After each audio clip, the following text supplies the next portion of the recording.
So I have one question. I'm working as a teacher, and Your students must be very happy with you too. inshallah, I'm expecting for that. Inshallah. So Sheikh, the hijab for men is like lowering the gaze, if I'm not wrong. And in my class, there are many ladies most of the time, and my concern now is if I lower my gaze, then it must be like I have to take the class either by looking into the ground or by looking into the ceiling. And if I do so, I'm afraid like the students may not have the attention towards the class. Oh, you're talking about your students? Yeah, students, yes. How old are your students, or what class are you teaching? I'm like, I think there are around 22, 23 years. Wow, oh, you've been tested, boy. MashaAllah. Yeah, so Okay. I want to be in the hijab for men, what is prescribed. I wouldn't use the word hijab for men because men should cover their awrah. It's not called hijab, it's the body part which should be covered. But for women, hijab is, as you know, to cover the entire body according to one view, or the entire body except for the hands and the face in another view. Yes, you've been tested, and it is hard to be in a class like that. But I'm not going to tell you to quit working.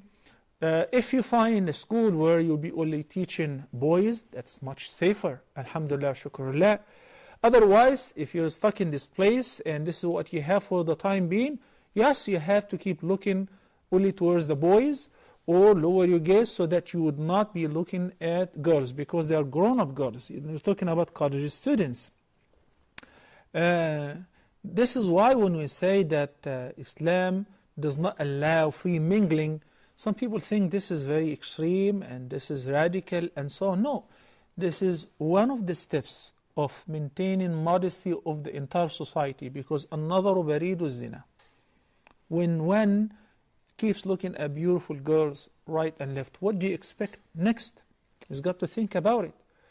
And if one of these girls are not really properly brought up, and she speaks softly to the teacher or send them a message or a love message or whatever, one thing leads to another. And we have seen this all the time, whether in America or any of the Muslim countries, because this is a human instinct. So for the time being, I advise you to lower your gaze, or sit the boys on one side or the girls on one side, or the boys in the front and the girls in the rear. And this is how. I want to tell you another thing. I really can be looking at you or facing you but not seeing you, not looking at you. This is a matter of personal conscience. So when you have this conscience of Allah's presence and He is watching you and He orders you to lower your gaze and so on, that will help you, inshaAllah Azza Jal, to lower your gaze. May Allah help you in this regard.